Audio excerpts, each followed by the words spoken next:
Patreon Q&A number 63, part 2. Part 1 was released earlier today. I want to thank all 87. That is amazing of my patrons, guys. Your support is incredible to me, and it helps me out so much, and it makes everything so much better. So thank you again. I love you guys. And to everyone else listening, there's going to be spoilers in these question and answers, so tread carefully. Legandaryus asked, does Metal Knight have a Gundam or a Jaeger that is better than Child Emperor's? What do you think the size of it would be? Also, what would his whole lab look like? So yeah, he definitely has like a Gundam or a Jaeger that is way stronger than Brave Giant, in my opinion at least. And I think he already initially did, but now I think he has like a mech robot thing that is outfitted with Boros' ship's technology. That is, in my opinion, 95% chance likely of happening. That we're going to see like one of his robots or something like that with Boros' ship's tech. Because he had it, we've seen him take it for a reason. It's mentioned in the data book also. We're going to see that. I don't think it's going to be much bigger than what his standard Metal Knight robot is. Like, it's like, I don't know, not that big, like 10 feet tall or something like that, somewhere around there. So I don't think it'll maybe be 12 feet or I think at the most 20 feet. I don't think it'll be like a huge, massive robot the way that like his construction at Walker robot was. I think it'll be more streamlined than that. And his lab is probably like, I don't know, a mile in diameter. Just taking a guess. It's got to be massive because the output of robots that he's making, like the mass production of it, and just the capability of creating like the construction at Walker robot that we just mentioned, you got to have some kind of massive compound. And also, like, it's unknown where it is. And I think he said that he's underground somewhere. So he might have, like, something way bigger than the Monster Association just chilling underground or something crazy like that. We are going to see it. I think for sure there is going to be a portion of the story where we go way deep into Metal Knight, considering that things are building up that way, since he seems to be a future threat to Saitama. Or, you know, I use threat lightly. I think we're going to get everything revealed about Metal Knight in the future, and seeing his lab is one of them, and seeing his most powerful robot is most definitely going to be one of them, and it's probably going to be ridiculously strong too, like released Boros level, somewhere around there. Just taking a guess. Also, you know, the power has to advance as the story goes on, and by that time, we're going to see like standard top villains being like released Boros level, in my opinion. James P. asks, hey man, I was wondering if Saitama and Blast were to actually meet. In your mind, would it be more philosophical meetup where they swapped ideas about life and walk away without a single physical attack being thrown, or a crazy wanting to relive the glory days, old bull versus new bull, where Saitama doesn't want to fight the old crazy guy, or any other way they meet up would end? Thanks for everything. I don't think the meeting ends up in a fight. I don't know why. It's just a random thought about one's writing. So, it's possible that this could happen. I would be very disappointed if they don't fight and they just kind of have a war of words and then walk away after that. But if it was really well done, which one could totally do, then I would respect it. And I would be fine with it. But I do think it's inevitable for these two to fight. So my theory, which doesn't really have much water to it, but it's just kind of something I'm thinking about, is that Blast is probably going to see Saitama as a threat to humanity, and that's why he's going to take him down. Similar to like how Batman initially saw Superman. Just because, you know, the thing that they dropped about about Blast, where like he's only going to come out if humanity truly needs it, if humanity is truly in power, like he's the only one that can take care of them. So like if Blast sees Saitama as that being that person, then he's like, okay, I got to step in here. But they do have similarities, because Blast did say that being a hero is just like a hobby to him, and he also has that whole stance where it's like if you're expecting someone to come save you, don't expect someone to come save you in the moment. So they could have like-minded morals and stuff like that if they were to talk, but man, I really hope that they fight. But in what you're saying here, I'm not saying that that's completely out of the realm of possibility. It does seem like that could happen, since they are kind of like-minded, so they could talk things out possibly, but I just want them to fight so much. What do you think of the new Pokemon game? I freaking love it! I love this game so much. I've always been a fan of the Pokemon games, but this one is especially great. I know that it had a rocky start, you know, with the whole cancel Game Freak or whatever. Game Freak lied, and maybe they did, but I love this game. I have no issues with it. I don't need the national dex. I think everything about it is awesome, and I've just been playing it really whenever I've gotten the chance to. I just love it so much. And what do you think? Do you think there is a worldwide power scale in My Hero Academia? If there is, how does Japan compare to it? So there is a worldwide power scale, but I think Japan is definitely at the top of it. Because like in sports, like when you see like a certain country dominate like that specific sport, like they'll have all of the talent coming out of like one country or something like that. I think that's what we have going on with the My Hero world here, because the two strongest beings to ever exist have come out of Japan. One for All and All Might. All for One. I'm sorry, All for One and All Might. And given that All Might is pretty much the strongest hero to ever live and the most famous and the #1 hero, and he's in Japan, that probably plays a part into why all of the talent is in Japan, because they're all trying to chase after him and whatnot. Peter Y asks, "Hey Shonen, I'm back." Hey, thanks for coming back, Peter. Who will win? Monster Bakuzan versus Suiryu? Thanks. So, I know that some people will say, well, Monster Bakuzan already defeated Suiryu. Well, it wasn't really that clear cut. There was a lot of things that went into that. Suiryu was damaged, fatigued, everything else.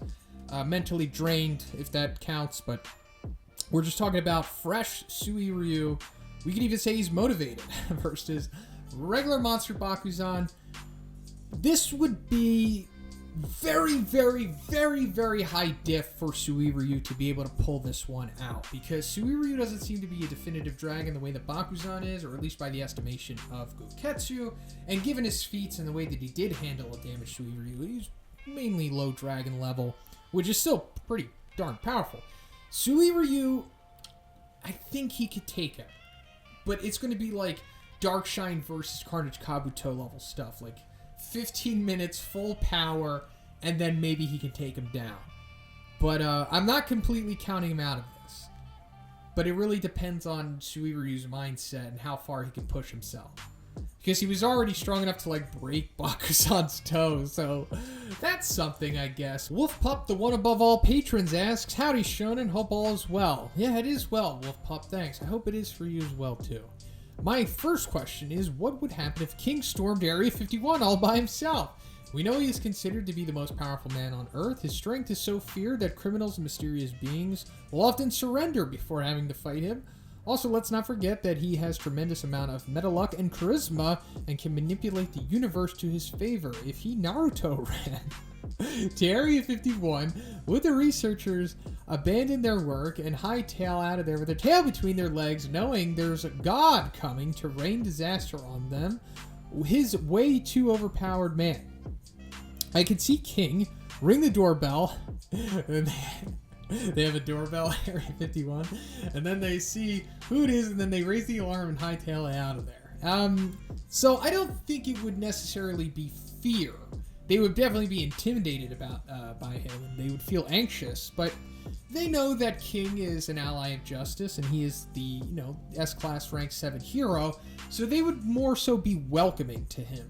They wouldn't try to shoot him or anything like that, or they wouldn't even stop him. They'd turn off the alarms, and they would just "Oh, King, yes, please come in. Yes, whatever you need, sir." And then you would just get to see all of the aliens and all of that stuff. So I think it would be more welcomed rather than them just running away in fear, because, it's King. They know that he's a good guy. My second question is, what is your top 3 favorite B-Train anime shows? Mine are Noir, Hack/Sign, and Tsubasa Chronicles. I looked up the B-Train productions, and I've only seen one of them, and that is Metabots. So when I was really young, Metabots used to come on, and I loved it. I watched it with my one friend, and we talked about it all the time. It brings back a lot of memories, actually. I was pretty fond of that show. But aside from that, I haven't seen any of the other B-Train anime shows. It doesn't seem like they're in production anymore, which is unfortunate. I think the last show they made was 2011? Could be wrong, but I hope it's not. My last question is, have you played Medieval for the PS4 remaster? No, I haven't played it. But I remember hearing about it when I was younger, and then I saw the video that you sent me, and it looks awesome. It looks like a lot of fun. I really like the aesthetic of it. It was released last month. What class rank would you put Sir Daniel Fortescue, the undead main protagonist from Medieval, if he joined the Hero Association? I think Sir Daniel Fortescue and Zombie Man would be best friends since they are both undead and are monsters. So does that mean Sir Daniel Fortescue would be considered a monster in Dr. Genus's eyes? He would absolutely be a monster, for sure. Now, he wouldn't be a monster to the audience, but same way that Zombie Man isn't. But Zombie Man technically is a monster, and Fortescue is even more so a monster than Zombie Man, because he's got this like monster-esque appearance to him, first of all, and then the supernatural quality that makes him who he is. So I think he would probably be low rank S class. I wouldn't necessarily put him in top of the A class, although he could maybe be around there. He's not too powerful, which is refreshing, but he's not weak at all. He does have some pretty powerful ability with his sword, but the final boss of the game didn't seem like a dragon. It seemed more like a demon to me, and the fact that he could take that down definitely proves that he's S class. So I put him around Purry Purry Tank Top Master, Zombie Man level around there for sure. ShadowBatX asks, what's happening disaster level above Saitama Shonen? You want above all or on a roll with all the above disaster level videos and hinted of doing an above God video. However, you forgot to include another forbidden above video. We still need an above thick video. If you put Fubuki, Tatsumaki, and Saitama posing after beating the Dream Subterraneans in the thumbnail, you would get over 2.3 million views than the Saitama vs. God fan vids. Hey, thank you, ShadowBatX. You're too kind, my friend, and maybe one day I'll make a video like something like that. I'll have to do it tastefully. I don't want to go, too far into the realm of clickbait and just egregious content. But people do request that I make stuff like videos like that. Mainly with Fubuki and Tatsumaki and loot stuff like that. So maybe, we'll see how things go. Speaking of God, do you think that God could possibly be the first human to remove his limiter? Huge stretch, but if it's true, he could be a human that was born in the 1900s if the main story is set in 2015 or later, and his powers could be espers that continue to evolve, which transforms into fourth dimensional abilities. Also, I think that God could have been human, because in your vid, God explained his true form is fleshy. I may be putting too much faith in that form, but it's a possibility. What do you think? Hey, that's actually kind of cool, because the whole Esper abilities thing, I like that, because Psychos, when she taps into the third eye ability and she looks into what the perceived future could be, it's kind of interacting with God at that point. So that could be her going into an ability that God has gone into, or maybe God even invented. Maybe he invented that because he just was originally a human that became an Esper. That would be super interesting. And I think that's just as likely as what I think. I think that he is what Vaccine Man said. He's the will of the earth. Like the earth underwent monsterification or something, and then that's its personified consciousness or whatever. But I like that theory, ShadowBat. I really like that. I think that's pretty cool. Last question. If Saitama did decide to train people like King, Fubuki, Bang, Flashy Flash, and My Mask, could they get stronger, or can't because they are people who already have powers, while Saitama had nothing? Saitama tried to train Genos, but throughout the series, Genos continues to get stronger on his own. What do you think? Anyways, I wasn't trying to butter you up with compliments to get that vid, but you really are the one above all. Have a great holiday, my friend. Hey, thank you, ShadowBatX. I hope you have a great holiday, too. So I don't think they're going to get any stronger going under Saitama's conventional training. The real asset to Saitama's training here is him pushing himself beyond all beyonds. Like, that's how he, 3 years continued node breaks, broke his limiter, but then also there was Zenkai boost sprinkled in there. And I think that's the key here.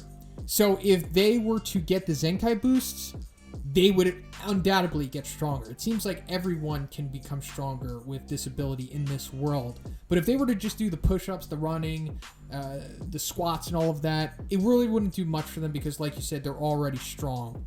King, on the other hand, it doesn't even sound like he'd be motivated enough to do that. But if he were to replicate the exact same training that Saitama did, he would eventually remove his limiter. But that's easier said than done because you need to have the insane mental fortitude that Saitama does, which very, very, very, very few people have. Like, only really Garo has that level of mental fortitude. Steven asks, Bunazo, I don't know how to say that accent over the A.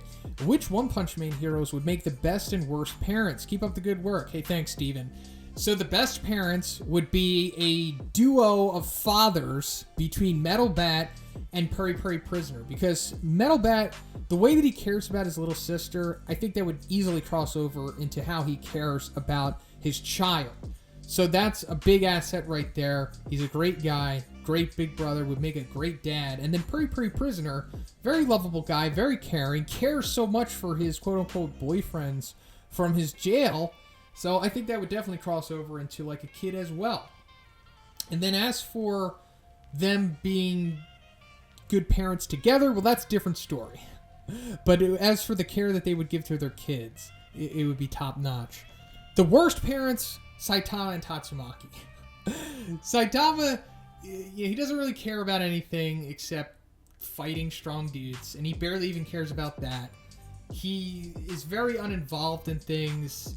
I don't think he would be a very good parent. Like, he would be very uninterested. He wouldn't care enough, and he's very, he has a very low tolerance for things as well. So, like, putting up with crying and changing diapers, or just even toddlers and stuff like that, it's not really something that he would want to do. And then Tatsumaki, she's just super immature. She's basically a child herself. It's very self-centered, very career-driven, very prone to fighting, very argumentative. Not good for raising kids at all. So yeah. Yonatan G asks, hey, the one above all. Thank you, Yonatan.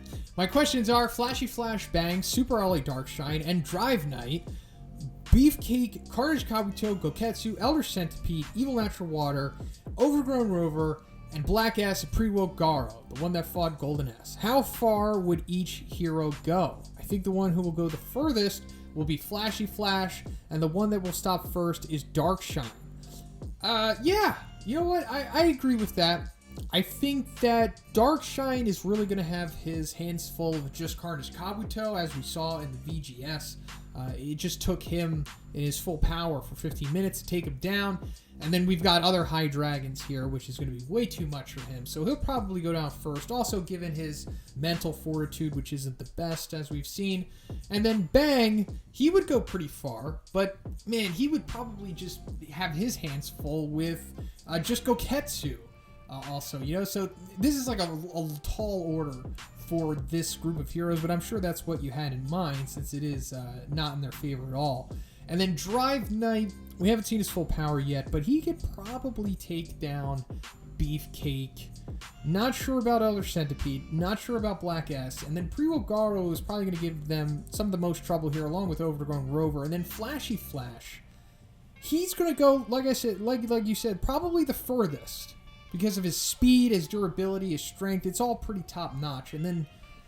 But it's just not looking good for any of them. But, given Drive Night, since we don't know his full power, and just basing off of what he did against Neon, I would still say that Flashy Flash will probably go the furthest here. But, man, this is like an onslaught for them. My second question... In the season 2 opening, just before and just after we see Saitama's name, he punches a gigantic monster. For me, it kind of looks like Goketsu. If it is Goketsu, do you think it's actually how their fight went? Thanks, bro. So yeah, that's definitely Goketsu. It was kind of a spoiler for the people who have only started seeing season 2, but that's more or less how their fight went down. Like, it looks like he's throwing like a kick/stomp at him. And that's pretty much how Murata depicted it. Like, Murata drew one panel of what the fight looked like, and it was Goketsu throwing like a huge kick at Saitama, and he was avoiding it. And I think that's what they're basing that whole opening sequence off of, just that one panel that Murata had. And then it really depends on how many strikes he threw at Saitama, because there was a couple shockwaves, and then one of them, of course, was him punching him.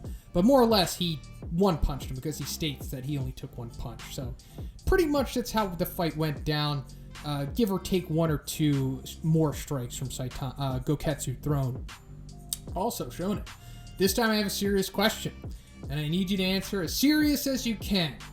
What will be Shaggy's disaster level Thanks, bro. So if we're talking about the Shaggy of legend, the meme Shaggy, he's God, maybe even above God, because he has Ultra Instinct. He's defeated Beerus. He's also defeated Thanos with the Infinity Gauntlet, so that's unfair territory. He's, like I talked about above God briefly. This is where Shaggy would be for sure. He's virtually unstoppable at that point. But if we're talking about, like, regular Shaggy, like from the in-canon of the Scooby-Doo verse, he's probably below Wolf at that point. Martin G91 asks, got a DBZ question for you this week. Do you think the Namekians would be better able to handle the stress of the Kaioken technique given their physiology? Namekians can regenerate as long as their head is connected to their body, can elongate their limbs long distances showing extreme flexibility, and can even after their body size alter their size to become massively bigger. I kind of feel like a Namekian would be able to alter their body to withstand the stress of the Kaioken technique, or at least handle it better than other races, maybe Frieza's race, as long as they are durable, little buggers. Yeah, Frieza's race is overpowered. I wish we got more into that, but I wish we got into a lot more things in Dragon Ball. So yeah, definitely Namekians, namely Piccolo, could use the Kaioken to its fullest extent, in my opinion. Just their regeneration abilities alone would really help them out in this, since it does break the body down and puts immense amount of stress on it, which is why Goku is so limited in the capacity of this, or at least initially. When he's using Kaioken Blue, Blue Kaioken, at first he claims that, like, it's a huge stress on his body, but then after that it's kind of just like, okay, but that's another thing. But I would love to see Piccolo use this. It would certainly go into his wheelhouse, and they could explain it this way too, being like, my Namekian regeneration allows me to use this way better than you, Goku. But he also even trained with King Kai, and the other Z fighters did too, but he didn't bother to teach them the Kaioken for some reason. But I would love to see Piccolo use this. It would definitely fit him.